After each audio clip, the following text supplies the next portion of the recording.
All right. Well, hello, everyone. Back on my regular schedule, hopefully for the foreseeable future. This is my homily for the 23rd Sunday of Ordinary Time. And the gospel we had today, more important than most people realize, I think.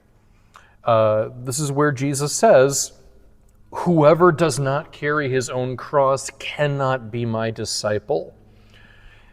The Bible is not only perfectly clear about this point being made by Jesus here, but it also goes into a fair amount of detail regarding how hard it is for most people to take it to heart. So here's what it boils down to. Being in right relationship with God takes work. It does not happen automatically. Your relationship with God works the same as any other friendship. A friendship takes work. You need to devote some of your time and energy and attention to your friend, or your friendship will wither away. Our default relationship with other human beings is stranger or mild acquaintance. You don't need to work to be a stranger to someone or a mild acquaintance, which is probably the source of relationship that you have with your coworkers or neighbors. You don't really know them. You don't invite them over for dinner. You get along fine. Strangers and acquaintances, they're neutral relationships in life, and therefore they don't require work. But then you've got enemies. Having enemies, like having friends, it does take work. We have to expend at least some energy to be actively disliked by someone enough for them to consider us an enemy. If someone calls us an enemy when we haven't done anything, probably more going on there than otherwise. I wouldn't use that term enemy authentically in that context. So, obviously, you don't want God as an enemy. Big mistake. I strongly recommend that you make peace with him if that's the case. Obvious. You also don't want God as a stranger. If someone asks, "How are you a good person?" your answer needs to be better than, "Well, I never hurt anybody. I mind my own business, and there are worse people out there than me." Okay, well, that pretty much means that you haven't made an enemy out of God. That's something, I guess. But by the same logic, you're not his friend. It's like saying, "I never punched Billy or stole from him. That makes me his best friend in the whole school." Okay, have you ever talked to him?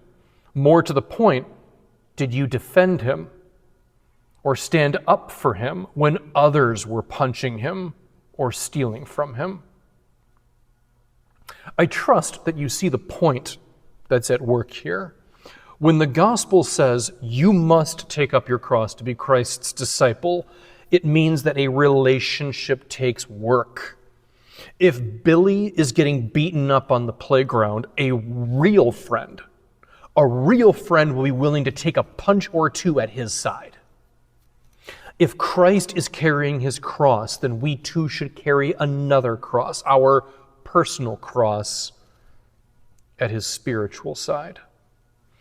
The graces of God that he offers us, they are immeasurable, but they are reserved for those who are truly his people, those who make justice their sacrifice and trust in the Lord. That's Psalm 4, by the way. The Jews in the Bible enjoyed God's favor when they obeyed the Ten Commandments.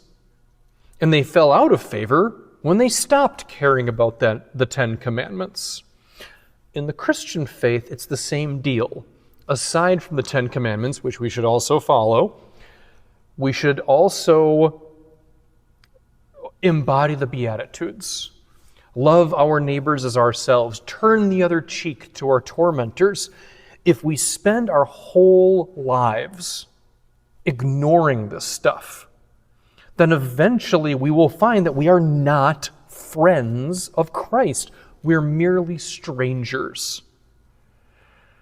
Even though Christ dearly wants us to be friends. Friendship can never be one-sided. So Christ is perpetually waiting for us to respond to that invitation of friendship. And I think people get confused by this because Christ's promise of salvation is a free gift. That's an appealing message, absolutely. But people hear free gift and they think the wrong idea. They get the wrong idea. They think that it's a free gift the way that a goodie bag is a free gift. You just take one. It's apparently a door prize you get for being a human being. I'm sorry, but the truth is it's a little different. Salvation is a free gift. But it's a free gift the way that friendship is a free gift. No one should ever charge you for being their friend. That is ridiculous. But a friendship isn't free the way a goodie bag is free. It is freely offered, but it still requires a response from you. A true friend will never charge you money for the relationship, but you still need to spend time together. You need to share your hopes, joys, and fears. You need to give of yourself for them if you want them to be there for you in your hour of need. And mark my words, the day will come when you need Christ to be there for you in your hour of need. Christ has in fact died for you. Salvation is a free gift. It is there for the taking. Absolutely true. But it is not to be ignored or taken for granted. Christ expects a response from each and every one of us. We should spend every single day bringing goodness into the world as best as we can. We should strive to know Him as best as we can, primarily through Scripture, prayer, life experience. We should talk to Him, make time for Him in the good times and the bad, because that is what friendship looks like. And that is how you take up your cross in daily life. If anyone would be His disciple, he must take up his cross and follow Him. Don't let yourself be as a stranger to the Lord, but rather strive to be a true friend and a genuine disciple. Thank you all for watching. God bless you.